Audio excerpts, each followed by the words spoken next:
ذكر عظيم. لو قلته 7 مرات في يومك سيحصل لك أمور لن تتخيلها ولم تتوقعها أبدا. السلام عليكم ورحمة الله وبركاته. اللهم صل وسلم وبارك على سيدنا محمد وعلى آله وأصحابه أجمعين. كيفكم أخواتي؟ أخباركم؟ يا رب تكونوا بخير وبأحسن حال. يا رب يسلكم الفيديو أنتم في أتم الصحة والعافية. هذا الذكر العظيم لمن يريد استجابة الدعوات، وأيضا لمن يريد زوال الهم وتبحث عن السعادة والتوفيق والقبول. إذا أمورك متوقفة وحالك كما هو وتريد التغيير والتبديل في جميع أمور حياتك فإليك هذا الذكر العظيم. لكن قبل أن نبدأ إخواني أخواتي الأعزاء، تذكروا دائما أن من توكل على الله فهو حسبه، وأن الإنسان على قدر الظن واليقين بالله سبحانه وتعالى تكون سرعة الإجابة. لذلك دائما أكرر عليكم لكي تنالوا الخير والتوفيق وسرعة الإجابة يجب أن يكون عندنا يقين كافي، فإذا وصلنا إلى هذه المرحلة من اليقين أبشروا باستجابة الدعوات.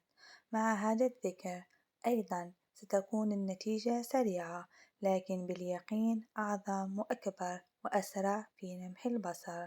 فصلوا على الحبيب المصطفى صلى الله عليه وسلم وعلى آله وأصحابه أجمعين.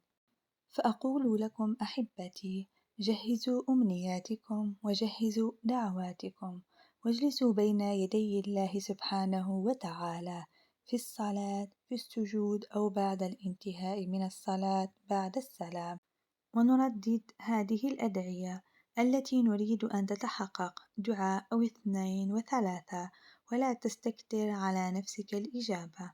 ولو طلبت كنوز الدنيا لأعطاك إياها الله سبحانه وتعالى ببركة هذا الذكر واليقين بإذن الله تعالى.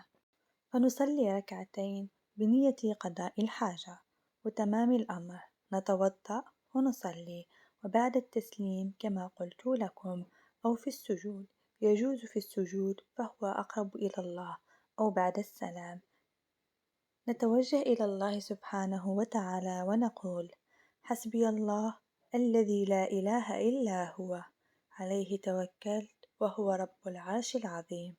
حسبي الله الذي لا إله إلا هو عليه توكلت وهو رب العرش العظيم، بقلب خاشع 7 مرات. ثم نسأل الله ما نشاء.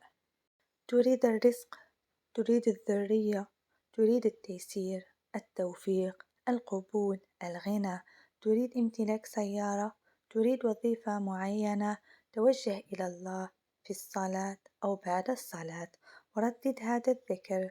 ولن أقول لك جرب، والله ستندهش من سرعة الإجابة وتحقيق الأمنيات.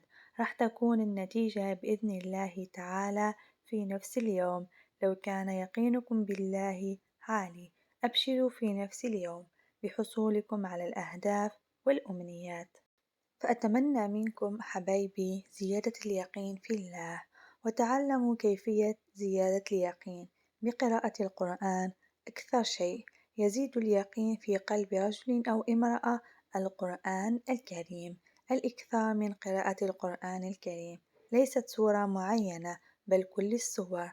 نختم القرآن مرة ومرتين و3، بعد كل ختم إن شاء الله راح يكون يقينك عالي جدا ويكون الدعاء مستجاب. فهذه أعظم طريقة نزيد بها اليقين أخواتي. ليسألوني كيف يزيد اليقين عندنا في الدعاء وسؤال الله عز وجل. هذه هي الطريقة القوية لزيادة اليقين.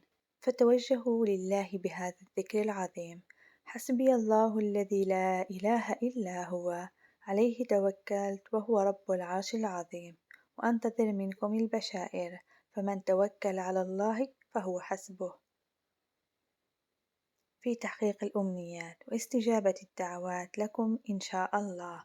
وأختم هذا الفيديو وأقول: اللهم فرج هم كل مهموم واشفي كل مريض، اللهم اقضي دين كل مديون، اللهم يسر زواج بنات المسلمين، وباعد بينهم وبين الحرام كما باعدت بين المشرق والمغرب. اللهم ارزق كل محروم الذرية الصالحة. رب اغفر لي ولوالدي وأحسن إليهم، واغفر للمؤمنين والمؤمنات الأحياء منهم والأموات.